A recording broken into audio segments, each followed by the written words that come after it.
세 번째로 현문정 연구원님께서 숙식 지원 대상 출소자의 위험 요인이 재범에 미치는 영향이라는 주제로 발표해 주시겠습니다. 한 박수로 맞아주시기 바랍니다.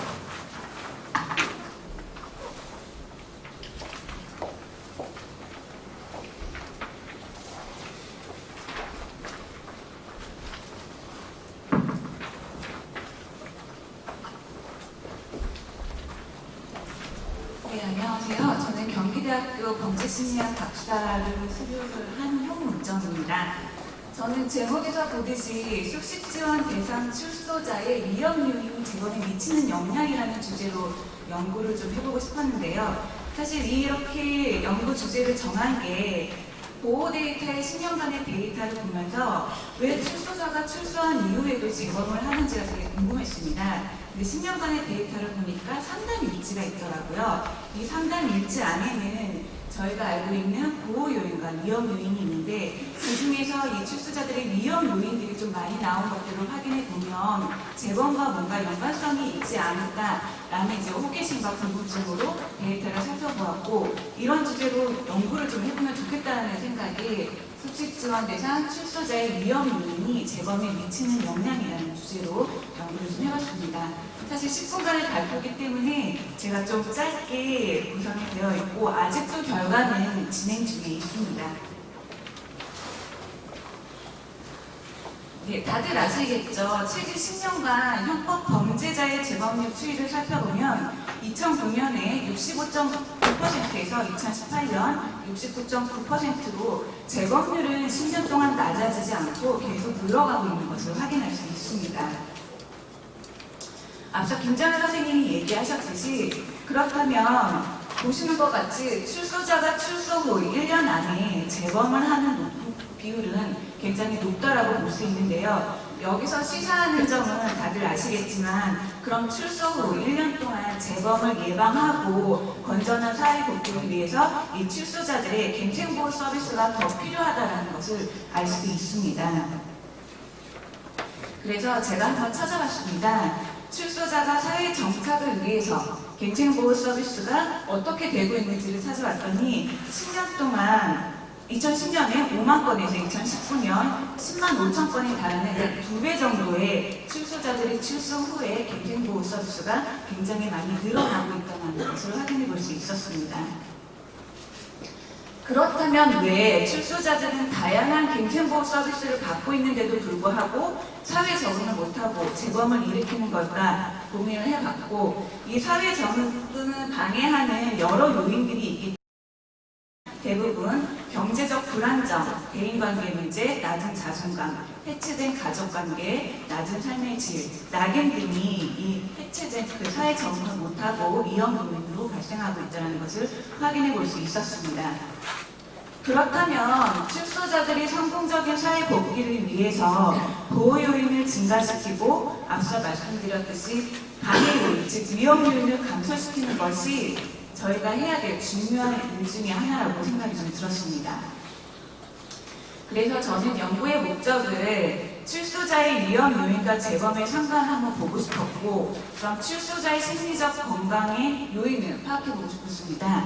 여기서 이제 보호 요인과 위험 요인이 있을 거고요. 그 다음에 숙식지원 대상 보호 및 데이터를 통해서 상담 일지에 어떤 키워드로 이분들이 상담을 할 때마다 기록이 되어 있는데 이 텍스트 마이닝 기법을 위해서 텍스트 마이닝 기법을 하면서 위험 요인의 빈도수와 키워드를 추출해보고 싶었습니다. 그리고 세 번째는 상담 일지에서 나타난 위험 요인과 재범 간의 관계를 한번 확인해보고 싶었습니다.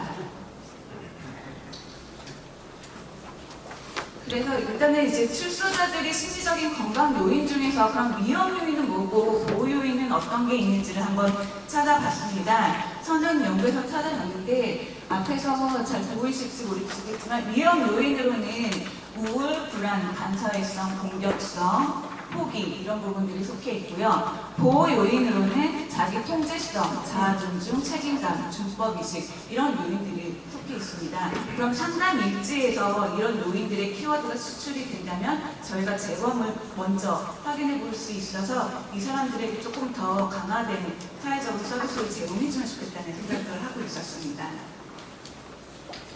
텍스트 마이닝 기법은 앞서 말씀드려서 잘 아실 거라고 생각합니다. 비전형 텍스트를 저희가 이제 계속 이제 텍스트 마이닝 기법을 통해서 활용해서 이제 그 키워드를 추출해 볼 수 있는 거고요. 이미 연결망 분석은 차이 연결망 분석과 같이 커뮤니케이션 하는 부분들로 연결해서 구조적 관계를 확인해 보는 기법이라고 할 수 있습니다. 연구 방법은 기존에 이제 보호미 데이터를 통해서 데이터를 수집하고 거기에서 분류머 제거를 하고 매핑을 통해서 키워드를 추출하고 이 데이터를 시각화하고 모델링을 하는 방법으로 진행을 좀 해왔습니다.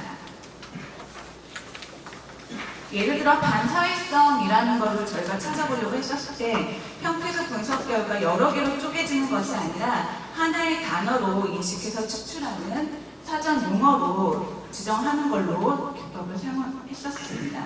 그다음에 분류머는 제거를 했었습니다. 그렇게 해서 비슷한 단어끼리 그룹핑해서 하나의 단어로 통일하는 작업을 했고요. 예를 들어서 걱정이나 근심은 걱정이라는 단어로 통일을 해서 저희가 상담 일지의 키워드를 찾아보았습니다.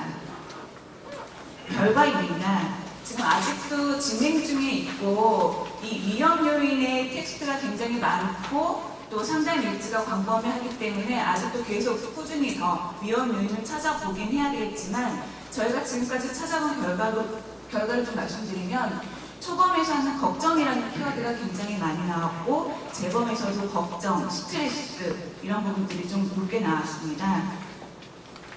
뒤에서 좀 말씀드리겠습니다.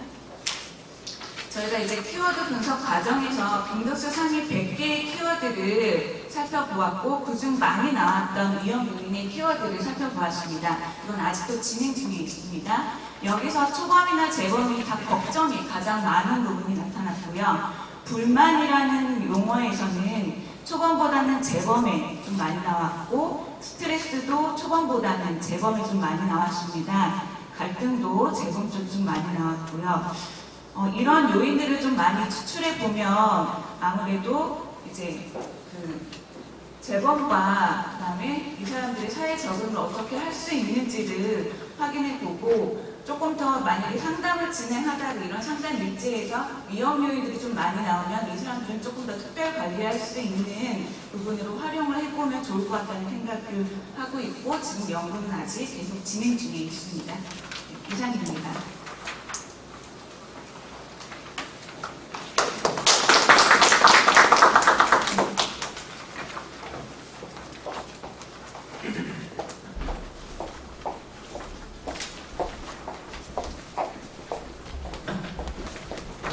홍무전 선생님은 숙식 지원 대상 출소자들의 위험 요인이 제보에 미치는 영향에 대해서 다양한 보호 요인과 위험 요인 중 위험 요인 키워드를 중점으로 텍스트 마이닝 기법을 통해 분석하여 제시해 주신 연구였습니다.